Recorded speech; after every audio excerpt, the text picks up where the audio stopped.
The money flowing through global sports betting is no longer just pocket change from casual fans, you know.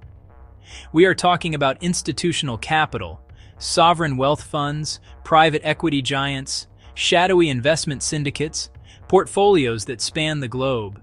They own stakes in everything. They own football clubs. They own the media companies that broadcast the games. They own the data analytics firms that model the outcomes. And, increasingly, they have deep, complex positions in the betting markets themselves. For these massive funds, a football match is more than just a game. It is a component in a much larger financial strategy. An unexpected result in a World Cup quarter-final can be a useful tool for moving capital quickly and quietly across borders. It can create a sudden need for a specific currency, allowing a fund to execute a large foreign exchange trade at a favorable rate. A major upset can trigger payouts like a massive liquidity injection, which can then be used to rebalance other parts of a portfolio, commodities, government bonds. Think of it like this. A sovereign fund needs to shift $1 billion from euros to US dollars without alerting the market.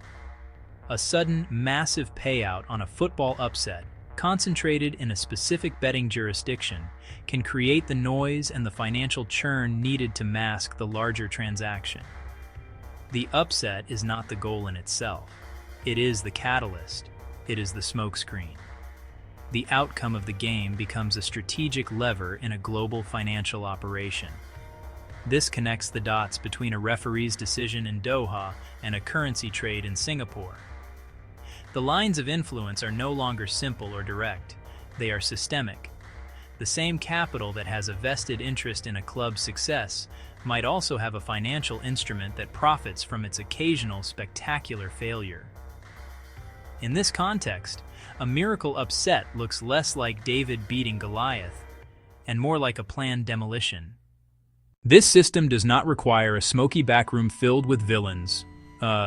There's no single person pulling the strings. The influence is architectural. It is built into the code, into the regulations, into the very technology that we are told makes the game fairer. The power lies in the quiet spaces between the rules. It lies in the choice of a camera angle, the selection of a video frame, and the hum of an algorithm calculating probabilities in a cooled data center thousands of miles from the stadium. The manipulation is not an event. It is a feature of the environment. Consider the flow of information. The referee on the field gets a message in his earpiece from an anonymous official watching a screen. Who is that official? What data are they seeing? Are they seeing just the raw video feed? Or are they also seeing data overlays showing market liabilities and liquidity pressures? The fan sees a referee jogging to a monitor to watch a replay. The system sees a human node executing a command that was triggered by a complex set of financial inputs and probabilistic inputs. The system is designed to look human, to maintain the illusion of simple sporting justice. The visuals of this new world are stark. A player falls to the ground. In the same second, a line on a trading chart in a London office spikes downward. A referee draws a box in the air with his hands. In a data center in Hong Kong, a server rack flashes as billions of calculations are executed to rebalance a betting pool. The moments are perfectly synchronized, connected by an invisible web of fiber optic cables and microwave signals. The emotion on the field is real. The financial transaction it triggers is also real. The question is, which one is driving the other? So we are left with an uncomfortable reality. The tools exist. The financial incentives are enormous.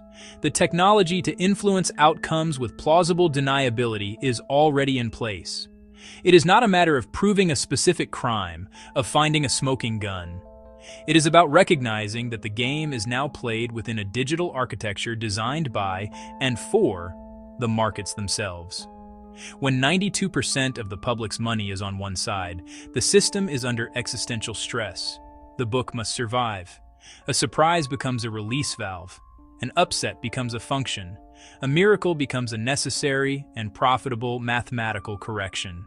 We celebrate the passion. We marvel at the courage of the underdog.